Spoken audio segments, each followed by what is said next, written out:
So a little bit of review here. Starting at the top.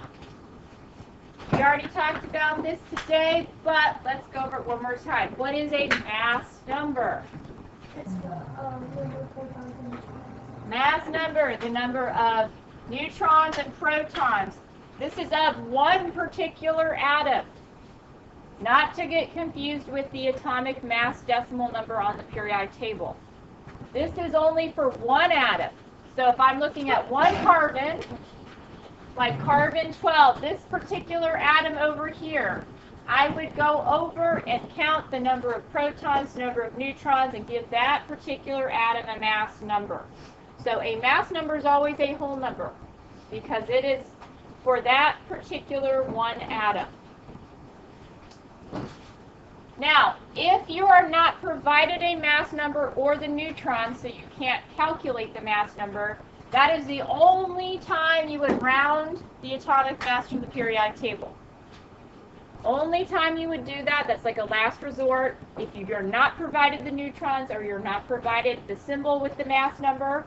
Like here, if you weren't provided, say, a symbol like so, telling you the mass number, or you weren't given a name with the mass number where it gives you the mass number right here, then you can round the one off of the periodic table. The one off the periodic table is a weighted average. It is not for any particular atom. It's for all the atoms of that element. So that's the last resort that we do.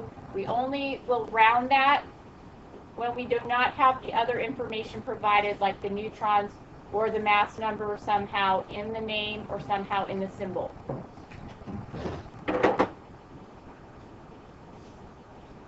Isotopes, another word to remember and review. Atoms of the same element. They're of the same element, but they have different numbers of neutrons. So by having different numbers of neutrons, that means the mass number should be different. Now, over here, reviewing the nuclear symbol. The nuclear symbol indicated before, the upper left one is always the mass number, the lower left one is always the atomic number or proton number. Now, specifically too, we talked about the hyphen notation earlier. Hyphen notation is always going to be the name dash the mass number. The name dash the mass number. So if you see hyphen notation, you know the mass number of the atom. So this is an example, carbon-12. Or they could use the symbol dash the mass number, like C-12 there. So hyphen notation is important because that number next to the dash tells you the protons and neutrons together, that number. So realize what we're talking about here for the hyphen notation. This is a diagram where you're showing two different isotopes of carbon. The first one over here is carbon-12. Carbon-12, you're going to see 6 protons. You're going to see 6 neutrons. That is what most of the carbons out there exist as carbon-12. Over here, though, this is a carbon-14 that has 6 protons, because the proton number of carbon can never change, and 8 neutrons. So the mass number does add up to 14. Carbon-14s are radioactive, and they undergo radioactive decay, so that's how it's able to be used in dating fossils. And specifically looking at like organisms that contain carbon, this is a good way to date organisms that were, you know, maybe 50, 100,000 years old, because it has a good half-life for that range of dating. We'll talk about half-life next week. So we have 12, 6 carbon over here. This is going to be 14, excuse me.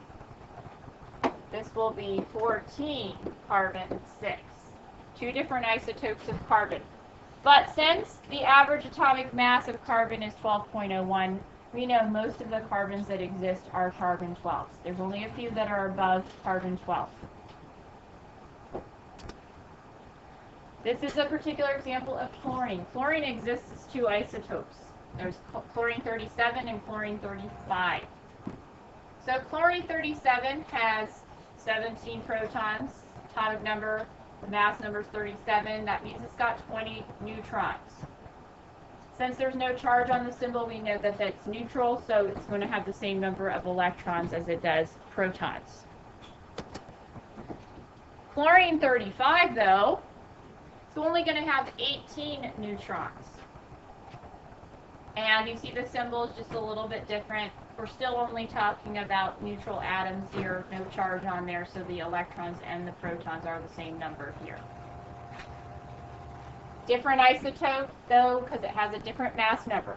So what you will see here is this number is only going to be different of atoms of the same element when you're talking about an isotope. Now, relative atomic mass. Carbon 12 atom is 1.992 times 10 to the minus 23 grams. That is super small. So small.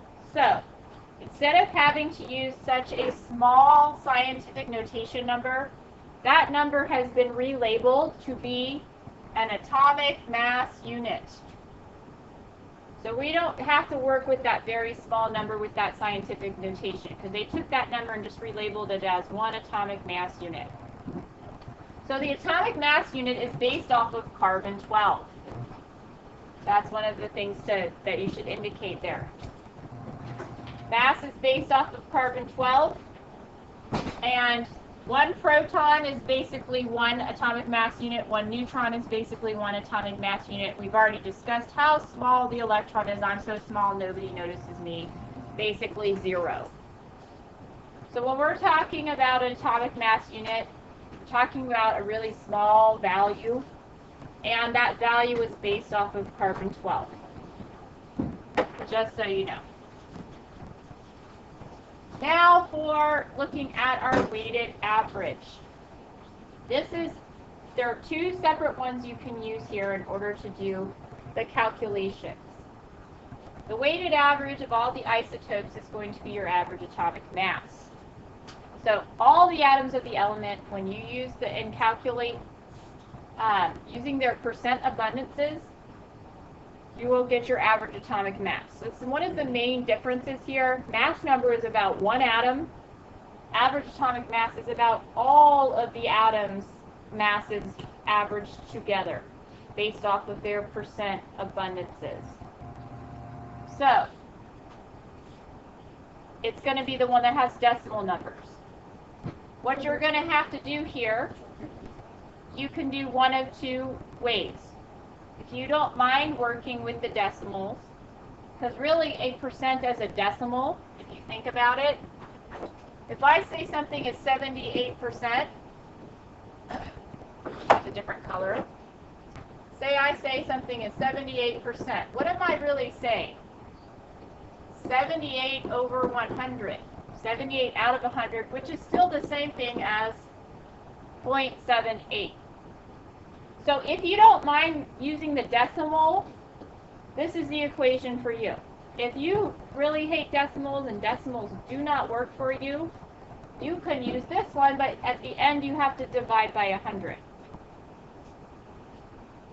So most of your problems are either going to have 2, 3, or 4 isotopes.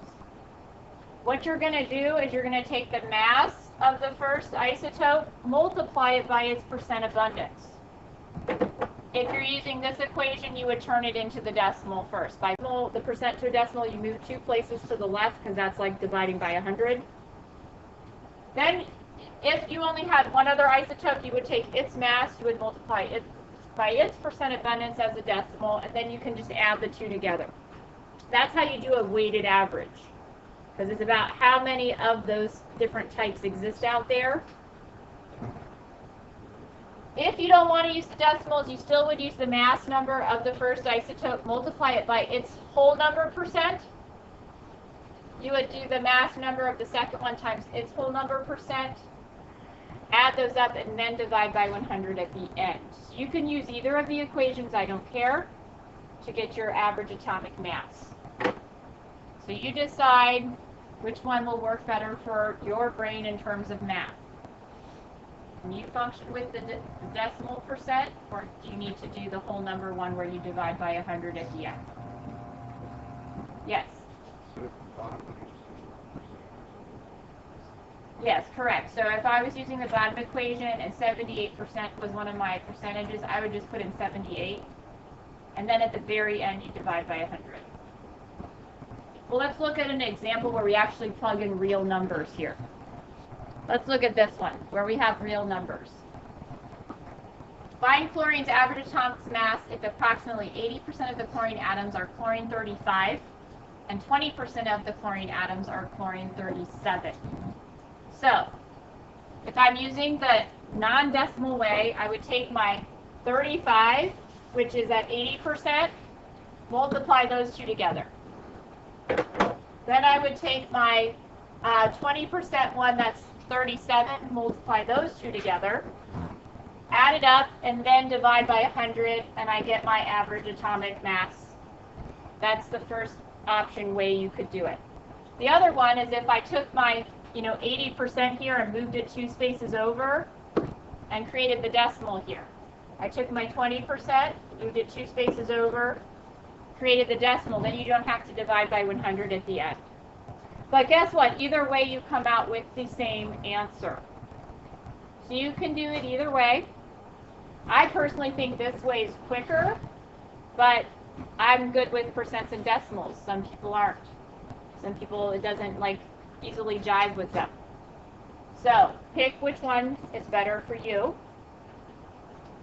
And you will need to know this equation.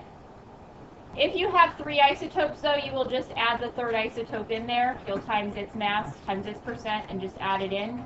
If there were 4 isotopes, you would add all 4, their masses times their percents. You would add them all up together to get your average atomic mass.